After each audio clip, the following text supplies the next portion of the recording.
ನಮಸ್ಕಾರ. ಬೆಳಗ್ಗೆ ಸಚಿವೆ ಲಕ್ಷ್ಮೀ ಹೆಬ್ಬಾಳ್ಕರ್ ಅವರು ಮತ್ತು MLC ಚಂದ್ರ ಹಟ್ಟಿಯವರು ಒಂದು ಕಾರಲ್ಲಿ ಬರ್ತಾ ಇರಬೇಕಾದ್ರೆ ಬೆಳಗ್ಗೆ ಆಕ್ಸಿಡೆಂಟ್ ಆಯಿತು. ಅವಾಗ ಅವರು ಬೆಳಗ್ಗೆ 6 ಗಂಟೆ ಅಷ್ಟೊತ್ತಿಗೆ ಹಾಸ್ಪಿಟ್ಲಿಗೆ ಬಂದರು. ನಾನು ಡ್ಯೂಟಿ ಮೇಲೆ ಇದ್ದೆ. ಬಂದಾಗ ಮೇಡಮ್ಗೆ ಕತ್ತಿಗೆ ಮತ್ತು ಬೆನ್ನಿಗೆ ಪೆಟ್ಟಾಗಿತ್ತು. ಸಿವಿಯರ್ ಪೇನ್ ಇರೋದ್ರಿಂದ ಅವ್ರಿಗೆ ನಾವು ಅಡ್ಮಿಟ್ ಮಾಡಿ ಆ್ಯಂಟಿಬಯೋಟಿಕ್ಸ್ ಮತ್ತು ಪೇನ್ ಕಿಲ್ಲರ್ಸ್ ಕೊಟ್ಟು ಅವ್ರಿಗೆ ಪೇನ್ ಕಡಿಮೆ ಆದಮೇಲೆ MRI ಮಾಡಿದ್ವಿ. MRI L1 ಮತ್ತು L4 ಕಾಂಪ್ರೆಷನ್ ಫ್ರಾಕ್ಚರ್ ಇದೆ. ಕುತ್ತಿಗೆಯಲ್ಲಿ ಮತ್ತು C4 C5 ಸ್ವಲ್ಪ ಸಬ್ಲಕ್ಸೇಷನ್ ಇದೆ. ಅದಕ್ಕೆ ಮೇಡಮ್ ಟ್ರೀಟ್ಮೆಂಟ್ ನಾವು ಕೊಡ್ತಾ ಇದ್ದೀವಿ. ಚಂದ್ರರಾಜ್ ಹೊಟ್ಟಿಯವರೆಗೂ CT ಸ್ಕ್ಯಾನ್ ಮಾಡಿದ್ವಿ. ಅವ್ರ ಮೆದುಳಿಗೆ ಬಾವು ಬಂದಿದೆ.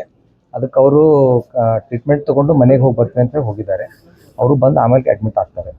ಇಬ್ಬರು ಚಿಂತಾಸ್ಥಿತಿಯೊಳಗೆ ಏನಿಲ್ಲ, ಎಲ್ಲರೂ ರಿಕವರಿ ಆಗ್ತಾ ಇದ್ದಾರೆ ಮತ್ತು ಅಂತ ಹೆದರುವಂಥ ಏನು ಕಂಡೀಷನ್ ಇಲ್ಲ.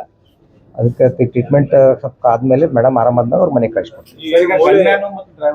ಗನ್ಮ್ಯಾನ್ ಮತ್ತು ಡ್ರೈವರ್ ಬೆಳಗ್ಗೆ ಬಂದಿದ್ರು. ನಾವು ಟ್ರೀಟ್ಮೆಂಟ್ ಮಾಡುವವರೆಗೂ ಅವ್ರು ಪೊಲೀಸ್ ಕಂಪ್ಲೇಂಟ್ ಕೊಟ್ಟು ಬರ್ತೀವಿ ಅಂತ ಹೋಗಿದ್ದಾರೆ. ಅವ್ರಿಗೆ ಮೈನರ್ ಇಂಜುರಿ ಬೆನ್ನೊಳಗೆ ಎಲ್ಬೋ ಕಾಂಪ್ರೆಷನ್ ಆಗಿದೆ, ಫ್ರಾಕ್ಚರ್ ಆಗಿದೆ.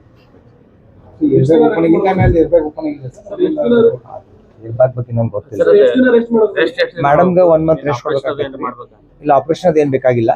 ಮೇಡಮ್ 1 ಮಂತ್ ರೆಸ್ಟ್ ತೊಗೋಬೇಕಾಗ್ತೈತಿ. ಚಂದ್ರರಾಜ್ ಅವರು ಒಂದು 8 ಡೇಸ್ ರೆಸ್ಟ್ ತೊಗೋಬೇಕಾಗ್ತೈತಿ.